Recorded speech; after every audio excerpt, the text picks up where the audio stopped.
Hi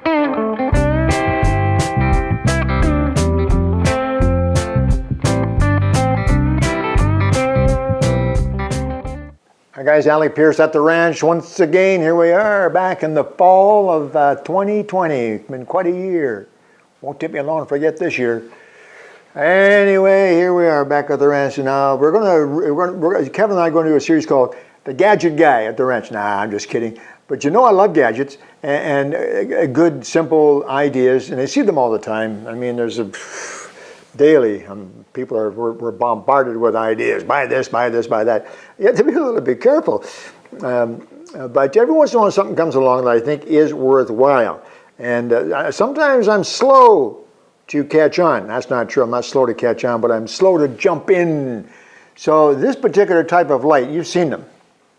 What do they call it? They're called foldable LEDs or something, garage lights or something. You've seen these. They screw into a regular outlet, take the little plastic, they go into a regular outlet. You've seen these, and they're LED, and they're called foldable because they're foldable. You can have one up and one down. You can change different directions. And so I've seen a lot of these. There's been a lot of these around, and they're not expensive.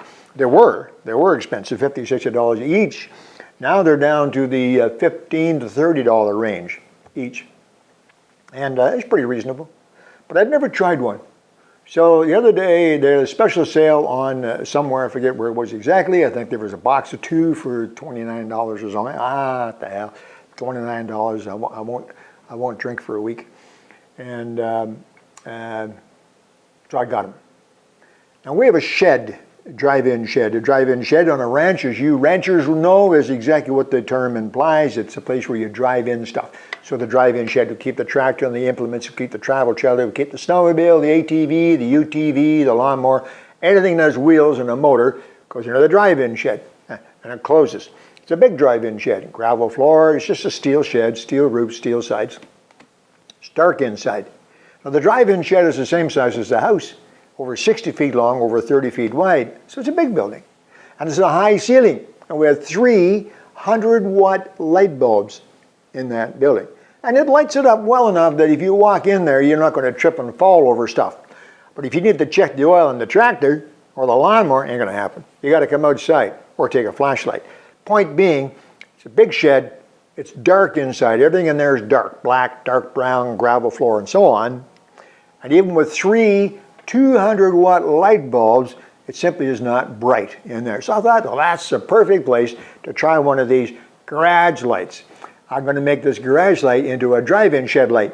So I got one, and I thought I'd try it. I climbed up, took out one of those 100-watt light bulbs, and screwed in one of these garage lights.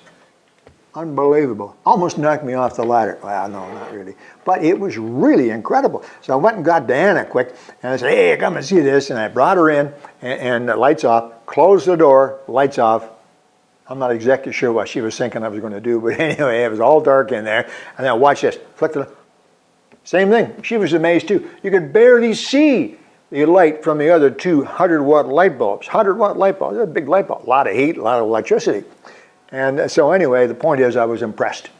And I went and I was shopped around, and I got a couple more of them, because we need a couple in the garage. I think I'll put one down in the storeroom down in the basement. And we do have some of those places LED lights, replacement LED, but not like this, not bright like this. Standard little LEDs, and they're quite good and economical, but not like this, not like this. So let me just quickly show you. It doesn't matter where you get these. I'm not going to give you a brand name. This one's called Garage Light. But what I did was, to be perfectly honest, you can get these at lots of places, TSC, Canadian Tire, Harbor Freight, and Home Depot, and so on. I got these ones on Amazon, because I use Amazon quite a bit. I'm hesitant to admit, only because I was in the retail business for 50 years, but it's simply good. But when I go on to online to buy something, I always check the reviews. So there's probably about 20 different models, maybe more, of this. I went through several that looked to be the size and the wattage that I wanted, and then I checked the reviews. This is not the cheapest one that was available. The reviews for the cheapest one are not very encouraging. So I went up and looked at a couple, and finally I found one that was reasonably priced, competitively priced, and the reviews were really, really good. That's the one, I bought it, here we are. So here we are sitting now in the kitchen. And the kitchen's pretty bright, partly because we have a lot of windows and it's a nice sunny day, even though it is November, and also partly because Kevin has his video lights on for doing the videos, his talent lights, I call them. Anyway, so, but it's dark enough that we can see what's happening. So what I have here is two things that I used to determine if this was actually a good idea. First of all, I have my watt meter. Now, I think we did this, didn't we? We did this. If you go back to over my videos, you'll find the watt meter. And the watt meter is can be a really handy device.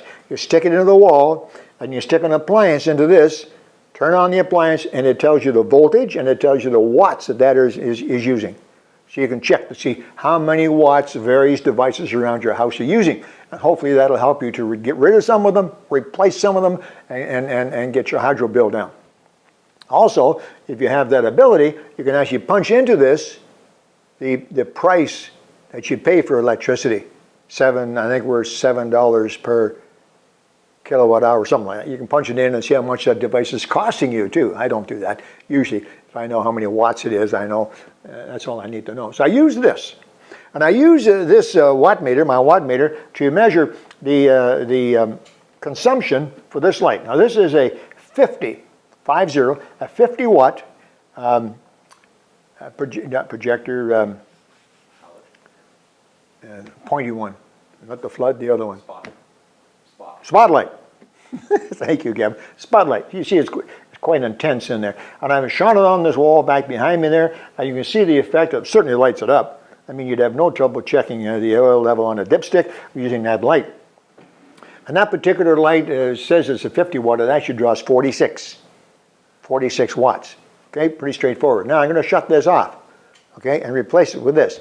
I have to wait for just a second or two because this is quite hot. After just a few seconds, 50 watts, small, but it gets quite warm, okay? Let's take that out. And you know as well that incandescent bulbs like this have a limited life. They may be good, but they're still a limited life. So we're going to take that out of there. We're going to put in this garage light and just see if it makes a difference.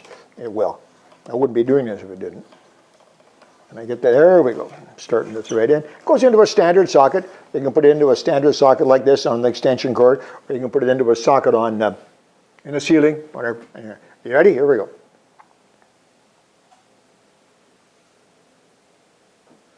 $23 watts. Okay, 23 watts. Okay, so there you go. I don't know how much more light it is, and you can change the light, Kevin. You see, if you want some of the light to go out towards the cabinet, more towards the ceiling, you can change it, which you can't do with the spotlight. It goes where it goes. But that is a pile of light coming out of this. It has, they say, 50,000 hours of bulb life, so it's going to last forever. It should. No heat. No heat, doesn't get hot. 26 watts, half as much power consumption as that 50 watt bulb that gets very hot and has a limited light. So I'm convinced. I think they're a great idea. I'm going to try a few of them for a little while to be sure that they actually do last, live up to my expectations, and install a few more in those places where you need that extra bit of light and save electricity too. I mean, how can you lose? Brighter, cooler, saves electricity and lasts longer. Sounds like a bonus to me. Okay, that's it, guys. Alec, Peirce at the Ranch, just pointing out some ideas that I've discovered that might be of some interest and some value to you. I hope so. Take care. I'll talk to you soon.